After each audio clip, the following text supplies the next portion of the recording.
नमस्कार दोस्तों, स्वागत है आपका एक बार फिर से हमारे चैनल सनातन लोक एसएल पर। जय श्री राम। कैसे हैं आप सब दोस्तों? जब माता सीता लंका में थी तो अशोक वाटिका में उनका ध्यान त्रिजटा ने रखा था, जो वहां की खास राक्षसियों में से एक थी, जिसे देवी सीता, जो कि साक्षात लक्ष्मी का अवतार थी, उनकी सेवा करने का सौभाग्य प्राप्त हुआ था। पर यहाँ पर त्रिजटा को लेकर बहुत सारे सवाल उठते हैं।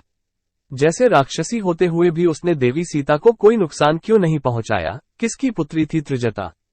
रावण उस पर इतना विश्वास क्यों करता था?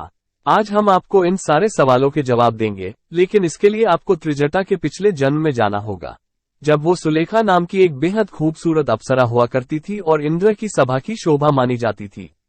सुलेखा को चित्रसेन नाम के गंधर्व से प्रेम हो गया था।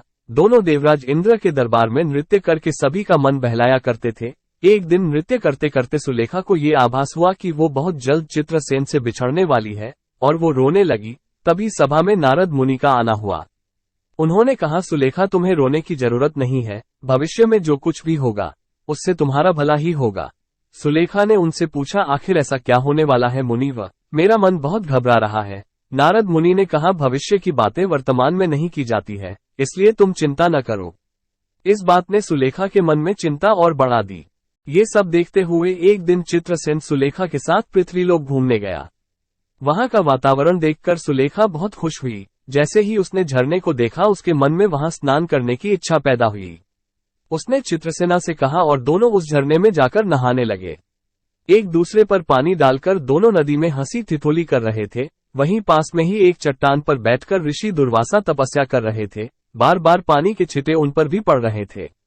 पर सुलेखा और चित्रसेन इस बात से अनजान अपना खेल में खोए हुए थे। जब ऋषि दुर्वासा से सहन नहीं हुआ तो उन्होंने आंख खोली और सुलेखा से कहा कि तुम यहाँ से चली जाओ। तुम्हारे खेल की वजह से पानी के छिटे मुझ पर भी पड़ रहे हैं, जो मेरी तपस्या में खलल पैदा कर रहे हैं। लेकिन ऋषि की ये बात मानना तो दूर, सुलेखा उन्हें उल्टे जवाब देने लगी। ये देखकर दुर्वासा ऋषि गुस्से से आग बुबला हो गए। उन्होंने सुलेखा को ये श्राप दिया कि तुम बहुत जल्द ये सुंदर शरीर त्याग दोगी और इसके बाद तुम्हारा अगला जन्म राक्षस कुल में होगा। दुर्वासा ऋषि के इतना कहते ही चित्रसेन ने उनके पैर पकड़ लिए और सुलेखा की तरफ से माफी मांगने लगा। सुलेखा को भी अपनी गलती का एहसास हुआ। वो ऋषि के पैरों में गिरकर उनसे माफी की भीख मांगने लगी। तब ऋषि दुर्वासा ने कहा, मैं अपना श्राप वापस तो नहीं ले सकता, लेकिन ये वरदान देता हूं कि तुम्हारे उस जन्म में तुम्हें साक्षात भगवान श्रीहरि और माता लक्ष्मी के दर्शन होंगे। देवी सीता, जो साक्षात लक्ष्मी का अवतार होंगी, उनकी सेवा करके तुम्हें मुक्ति मिलेगी। और ठीक ऐसा ही हुआ। माली नाम का एक राक्षस हुआ करता था, जिसकी पुत्री का नाम कंचुकेशी था। कंचुकेशी ने हरिकीर्तन करके ऋषि विश्रवा को प्रसन्न कर लिया था। इसके बाद दोनों एक दूसरे के पास कर प्रेम करने लगे, और फिर कुछ समय बाद ही कंचुकेशी गर्भवती हो गई और उसे एक कन्या की प्राप्ति हुई, जिसका नाम त्रिजटा पड़ा। वैसे आपको बता दें, ऋषि विश्रवा ही रावण के पिता थे, जिन्होंने कैकसी से विवाह किया था, जिससे रावण का जन्म हुआ। कई जगहों पर त्रिजटा को रावण की सतौली बहन भी बताया जाता है। ऋषि दुर्वासा के श्राप और वरदान के कारण ही उसका जन्म राक्षस कुल में हुआ और उसे सीता मां की सेवा करने का मौका मिला।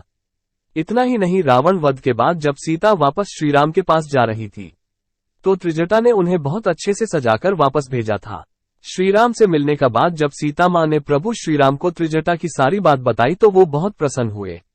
उन्होंने त्रिजटा को ये वरदान दिया है, त्रिजटे, जो हवन श्राद्ध आदि क्रोध में गंदे घर में किए जाएंगे वो सब तुमको प्राप्त होंगे, फिर वो चाहे कितने ही विधि विधान से क्यों न किए हों। जिस श्राद्ध में बिना तिल के तर्पण किया जाएगा, जो बिना दक्षिणा के संपन्न होगा, वो सब भी तुम्ही को प्राप्त होगा।